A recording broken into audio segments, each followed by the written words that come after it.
oportunidad de poner su sello en el papado y en la Iglesia de una manera muy especial. Durante la transición, la persona de más autoridad es el camarlengo, su ayudante personal. En Ángeles y Demonios, el camarlengo aparentemente arriesga su vida para salvar el Vaticano. El camarlengo supervisa la ceremonia sagrada que elige al siguiente papa, el cónclave. La palabra cónclave significa con una llave y durante el cónclave los cardenales son literalmente encerrados dentro de la Capilla Sixtina. La tradición del cónclave la inició en 1274 el Papa Gregorio, después de que los cardenales tardaran 3 años en escoger un papa. Cuando Dan Brown habla del cónclave es muy preciso. El cónclave es esencialmente una manera de juntar a algunas personas de bastante poder espiritual en una sala y decirles que hagan su trabajo. Mientras la Guardia Suiza busca la bomba en las entrañas del Vaticano, el camarlengo decide que los inconscientes cardenales estarán mejor en la capilla. Pero incluso ese lugar sagrado puede esconder una pista de la conspiración. Una de las cosas que Dan Brown nos anima a hacer a todos es a pensar sobre estos interesantes símbolos, estas interesantes relaciones, estos interesantes códigos. Había un montón de códigos que la gente expresaba en obras de arte cuando no se sentían libres para expresar sus pensamientos. En el caso de la Capilla Sixtina del Vaticano, creada por Miguel Ángel, hay una imagen clásica de Dios, como el anciano de barba blanca que extiende la mano para tocar a Adán y para darle el aliento de vida. Es la clásica representación icónica de la historia del Génesis en nuestra cultura. Si nos abstraemos de la imagen de Dios como ese viejo hombre blanco, encajonado en una especie de concha de vieira, y lo ponemos junto a la vista sagital del lóbulo parietal del cerebro humano, veremos notables similitudes entre las dos imágenes. Así que hay gente que ha desarrollado la teoría de que Miguel Ángel, conocido por su trabajo con cadáveres humanos, había abierto un cerebro, había visto lo que había dentro. Y en la Capilla Sixtina representó una irónica imagen en la que el hombre no es creado por Dios como en la historia del Génesis, sino que el hombre crea a Dios en su cerebro. Una noción bastante provocativa que no se podría haber articulado públicamente en la época de Miguel Ángel. Landon encuentra la clave para localizar al Assassin después de que una búsqueda desesperada en los archivos secretos del Vaticano acabe con el hallazgo del diagramma, un documento codificado perdido del líder secreto de los Illuminati, Galileo. Según Dan Brown, los archivos son una de las bibliotecas más inaccesibles del mundo.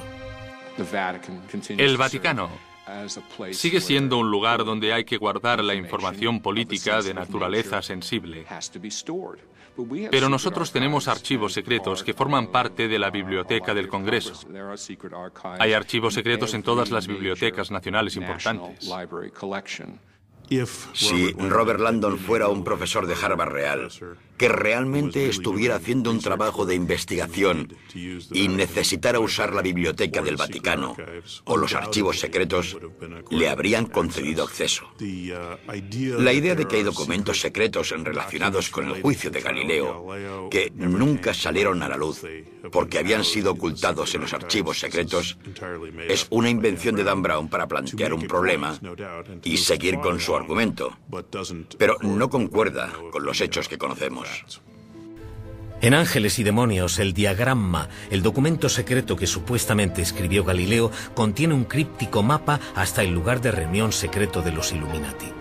El mapa, que se llama el Sendero de la Iluminación, contiene pistas que conducen a una serie de estatuas y monumentos simbólicos situados en lugares públicos de toda Roma. Aquellos que querían unirse a los Illuminati tenían que resolver el acertijo y seguir el sendero hasta el final. No hay ningún diagrama. Galileo nunca escribió ese libro. No solo no lo escribió, sino que tampoco está en la colección del Vaticano. Sin embargo, es una fantástica artimaña del argumento del libro. Aunque los hechos conocidos sobre Galileo le convierten en un líder de los Illuminati bastante poco creíble, ¿podría el artista barroco más grande de Italia haber conspirado contra la Iglesia?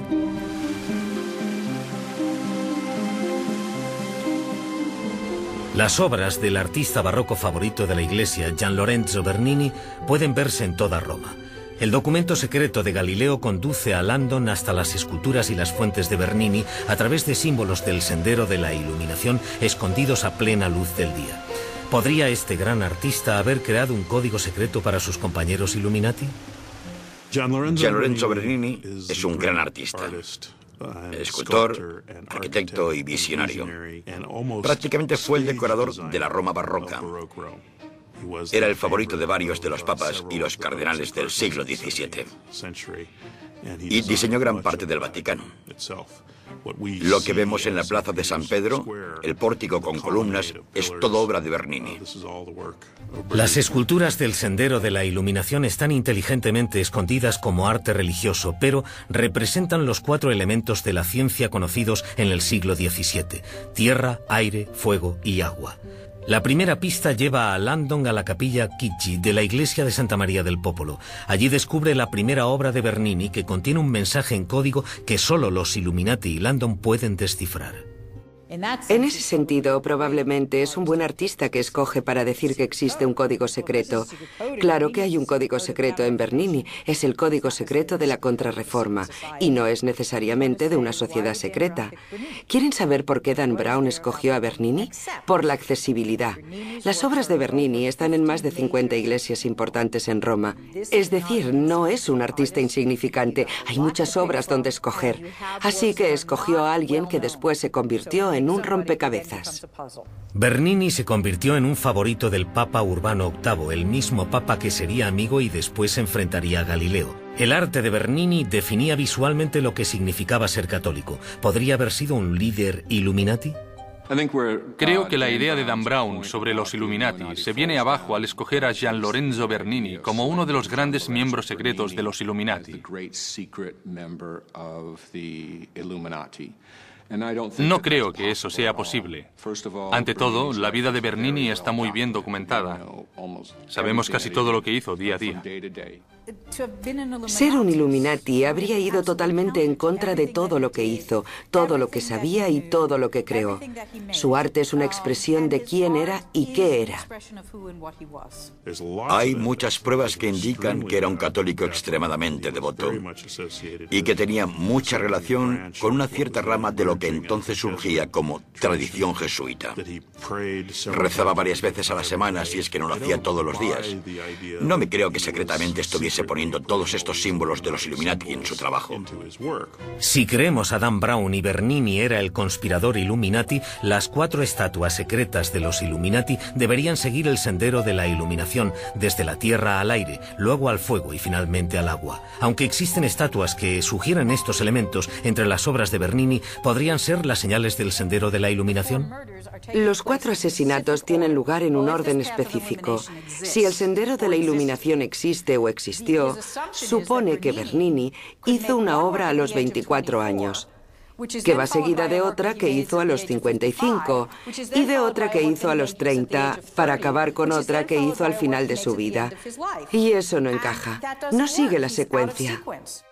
En la capilla Chigi, Landon sigue el brazo extendido del ángel de la estatua de Habacuc y el ángel de Bernini hasta la pista siguiente. Estas esculturas a menudo explican una historia alegórica llena de símbolos codificados en un lenguaje visual que podía entender una población mayoritariamente analfabeta. Habacuc debía ir a rescatar a Daniel de la guarida del león. El ángel apunta hacia un lado. Habacuc dice, bueno, tengo otro trabajo que hacer. El ángel no pierde el tiempo. Lo que hace es arrastrarle, llevarle volando hasta la guarida del león, tirarle dentro y decirle que su trabajo es rescatar a Daniel. El Papa contrató a Bernini para terminar los 2 espacios vacíos de la capilla. Esto es importante porque Habacuc no mira a Roma, sino que mira la escultura de Daniel al otro lado de la capilla. La siguiente pista de Bernini es el West Ponente. Este disco de mármol incrustado en la plaza de San Pedro representa un rostro angelical soplando el aliento de Dios desde el Vaticano. Demasiado tarde, Landon descubre al segundo cardenal muerto, con los pulmones perforados, escupiendo sangre, marcado con el ammigrama aire. Brown hace algo interesante, porque el simbolismo en la arquitectura tiene niveles de significado muy diferentes, y lo que hace es hacernos pensar en cuáles son los verdaderos significados.